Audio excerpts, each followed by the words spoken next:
Un homme nommé Bernard Garrett est aperçu à Washington DC en 1965 et entend quelqu'un lui dire de faire attention car on veut faire de lui un exemple. Alors qu'il s'apprête à témoigner devant une commission, nous sommes soudainement ramenés à l'enfance de Bernard à Willis, au Texas, en 1939.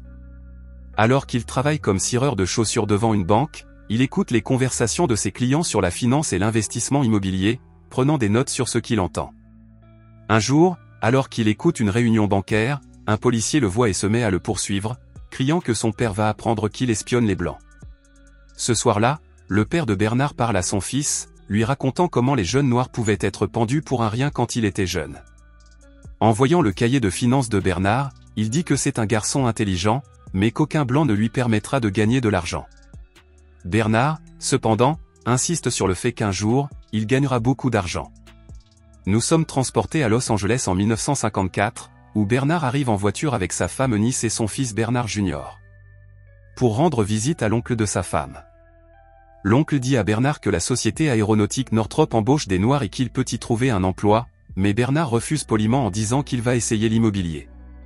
Son idée est de posséder une propriété et de la louer. Son oncle se met à rire, disant qu'il n'y arrivera jamais. Le lendemain, alors qu'il accompagne son cousin Tony au travail, Tony s'excuse pour l'impolitesse de son père la veille au soir. Un jeune blanc nommé Matt, ami de Tony, est fasciné par le fait que Bernard possède une voiture, pensant qu'il est riche, et demande à Tony, en l'absence de Bernard, ce qu'il fait dans la vie. Tony répond que Bernard est propriétaire d'immeubles. Plus tard, on voit Bernard inspecter plusieurs propriétés et appeler les propriétaires pour connaître leur prix. Quelques jours plus tard, Bernard montre à sa femme une propriété dans un quartier blanc où ils peuvent se permettre d'acheter, mais ils n'auront rien de côté pour la rénover. Sa femme a une idée et l'emmène voir un co-investisseur potentiel nommé Joe, pour lequel elle travaillait avant de se marier. Bernard trouve que Joe se comporte de manière trop décontractée, pas sérieuse, comme un playboy, et il part sans lui parler de son projet d'entreprise, disant à sa femme qu'il n'a pas l'intention de s'associer avec Joe. Plus tard, Bernard rencontre le propriétaire de l'immeuble qu'il peut se permettre, qui s'appelle Patrick, et lui demande de lui prêter $10 000 pour les travaux de rénovation s'il achète l'immeuble. Patrick répond qu'il ne fait pas affaire de cette manière et explique pourquoi, en utilisant quelques calculs et chiffres. Pendant qu'il parle, Bernard remarque un cadeau sur une étagère derrière Patrick, que Patrick a reçu de son banquier, un homme appelé Monsieur Reed. Plus tard, il se rend à la Mid-City Bank pour parler au banquier. Cependant, Monsieur Reed n'est pas disponible pour le rencontrer et Bernard l'attend devant la banque. Lorsque Monsieur Reed sort du travail, Bernard se présente et lui explique qu'il a une idée commerciale qui pourrait profiter à Patrick et à lui-même. Le lendemain, alors que Bernard et sa femme sont dans un bar pour faire la fête, Bernard est soudainement abordé par Joe et les deux hommes discutent un moment. Le lendemain, Bernard et Tony sont vus en train de commencer à rénover la propriété achetée par Bernard.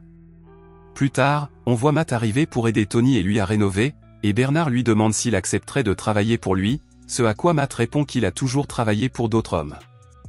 En l'espace de quelques jours, d'autres familles noires un peu plus aisées emménagent. En peu de temps, la propriété est entièrement louée.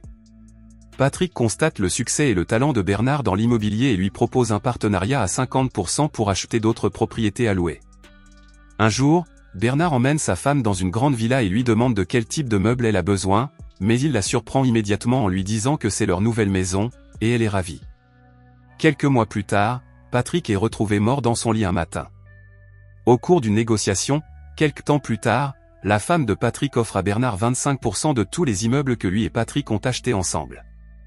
Soudain, Bernard a une idée en voyant toutes les institutions financières qui louent des locaux dans le grand Bankers Building où il se trouve.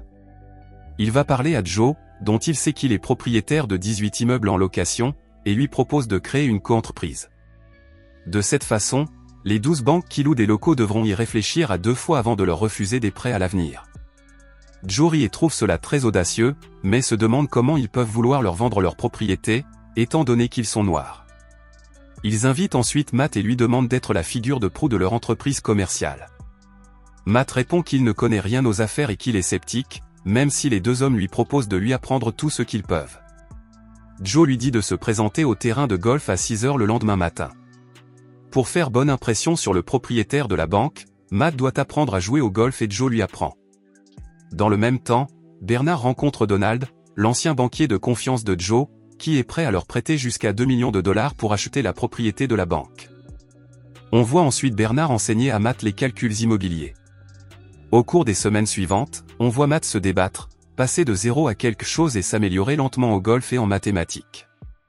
Comme prévu, Matt rencontre Charles quelques jours plus tard et parvient à l'impressionner par ses talents de golfeur. Les deux hommes fixent un rendez-vous pour négocier le prix du Bankers Building, dans le but de conclure une affaire. Ils célèbrent leur achat, après quoi on les voit nouer de bonnes relations avec les banquiers. Ils achètent de plus en plus de propriétés de prestige, de plus en plus grandes, dans des quartiers exclusivement blancs. Finalement, le trio devient un magnate de l'immobilier et finit par rencontrer le vice-président des États-Unis, qui est passé par le Bankers Building. Quelques années plus tard, les deux hommes rendent visite au père de Bernard à Willis, au Texas, et celui-ci leur exprime toute sa fierté. Bernard et son fils se promènent le lendemain lorsque Bernard aperçoit la Mainland Bank, devant laquelle il cirait les chaussures des hommes riches il y a de nombreuses années. De retour à Los Angeles, Bernard dit à Joe qu'il veut acheter la banque au Texas.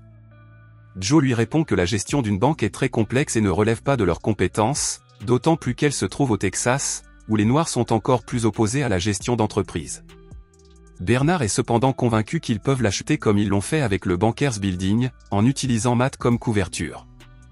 Lorsque Joe apprend qu'il existe un marché important inexploité, étant donné que les Noirs ne peuvent pas demander de prêt bancaire, il accepte de devenir associé, même s'il est un peu réticent. Quelque temps plus tard, avec l'aide de Donald, le banquier de Joe, Matt parvient à acheter la Mainland Bank pour Bernard et Joe, tandis que l'ancien propriétaire et son fils Florence détiennent toujours 20% de la banque. Les propriétaires commencent immédiatement à accorder des prêts à des personnes de couleur responsables, doublant ainsi le nombre de prêts acceptés. 3 mois passent, mais soudain, le fils de l'ancien propriétaire, Florence, qui est cadre à la banque, découvre que la banque accorde des prêts aux Noirs. Un jour, il les confronte en leur disant que si les gens apprenaient qu'ils accordaient des prêts aux Noirs, cela pourrait provoquer une fuite des clients. Il lui demande comment cela a pu être découvert et Florence sort un document indiquant que le département du Trésor américain va effectuer une inspection dans un délai d'1 mois, après avoir reçu des informations anonymes selon lesquelles la banque accorde trop de prêts non garantis. Plus tard, Matt partage avec Joe et Bernard une idée pour résoudre la situation. Il explique qu'ils peuvent acheter une autre petite banque qu'il peut gérer lui-même, puis faire quelques manipulations financières pour répartir les prêts qu'ils ont accordés entre les deux banques. Se trouvant apparemment dans une situation difficile, Joe et Bernard acceptent. Matt achète et devient propriétaire de leur banque nouvellement acquise, appelée Marlin Bank. Après quelques jours, ils commencent à mettre de l'ordre dans leurs finances comme prévu afin de réduire les risques. Environ un jour plus tard, Florence appelle Matt pour lui dire que certains Blancs veulent retirer tout leur argent de la Mainland Bank, pensant que la banque appartient aux Noirs de la NACAC. Bernard et Joe apprennent ensuite que 5 Blancs ont retiré tout leur argent et que 9 ont été convaincus par Florence de rester. Un matin, un inspecteur fédéral de la banque se présente à la Marlin Bank et dit à Matt qu'il reviendra dans 1 heure pour examiner les livres comptables. Matt appelle immédiatement Bernard et lui explique la situation. Bernard dit à sa femme que Matt a des ennuis et qu'il devra lui-même participer à la réunion avec l'inspecteur pour éviter que Matt ne fasse une bêtise, ce qui est impossible. Bernard commence à aider Matt comme prévu, mais l'inspecteur ferme la porte car il parle d'informations confidentielles. Bernard ne peut plus entendre ni aider Matt et s'en va.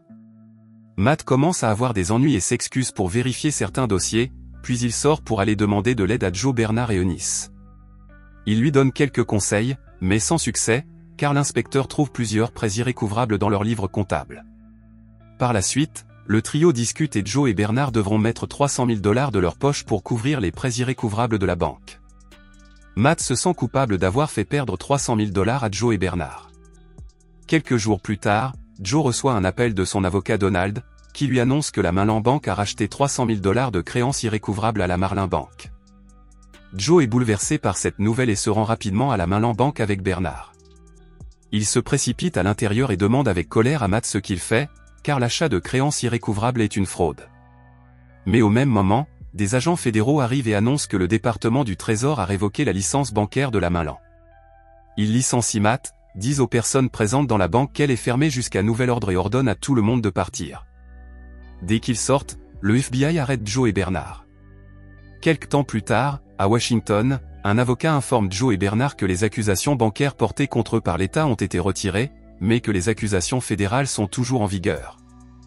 Il mentionne que, comme par hasard, un sénateur de l'Arkansas tient des audiences sur une question dite des « règles laxistes » dans le secteur bancaire, qui concerne les accusations portées contre Joe et Bernard. Au même moment, ailleurs, Matt a des ennuis pour avoir géré la situation avec la banque de manière frauduleuse, et on lui dit qu'il peut accepter d'aller en prison ou expliquer au tribunal que tout est de la faute de Joe et Bernard et qu'il sera libéré. Plus tard, chez lui, Matt réfléchit à la situation et passe un coup de fil à quelqu'un. Le lendemain, Matt témoigne devant le tribunal que Joe et Bernard l'ont embauché, manipulé et formé à la gestion des prêts et des transferts d'argent. Peu avant que Bernard ne témoigne, il parle avec Joe et les deux hommes repensent aux années où ils ont travaillé ensemble, jusqu'à ce moment-là. Dans son témoignage, Bernard affirme que les documents fondateurs de la nation déclarent que « tous les hommes sont créés égaux », un objectif noble qui n'a pas encore été atteint. Alors qu'on le prévient constamment qu'il va perdre son immunité, Bernard se lève et continue à dire que si un homme ne peut pas obtenir de prêt, il ne peut pas créer d'entreprise, se constituer un patrimoine ou acheter une maison, et qu'il est donc exclu du rêve américain. Joe et Bernard ont été condamnés à 3 ans de prison et le gouvernement fédéral a saisi tous leurs biens, y compris tous les bâtiments appartenant aux 177 et leur fortune personnelle. Dans les dernières scènes, on voit Bernard sortir de prison, accueilli par Joe et sa femme. Il dit à Eunice qu'ils devraient rentrer chez eux, mais elle est confuse, répondant qu'ils n'ont pas de maison. Bernard révèle alors un secret. La veille du témoignage de Matt, ce dernier l'a appelé et lui a dit qu'il risquait 50 ans de prison s'il ne rejetait pas toute la responsabilité sur Joe et lui-même. Il a dit à Matt de faire ce qu'il devait faire, mais comme le gouvernement n'avait pas encore saisi leur fortune, il a demandé une faveur à Matt, acheter 2 maisons pour lui et Joe aux Bahamas. En entendant cette nouvelle, Eunice est ravie. 3 ans après leur témoignage, le Congrès a adopté le Fair Housing Act de 1968, mettant enfin un terme à ces problèmes raciaux de longue date dans l'achat et la location de biens immobiliers.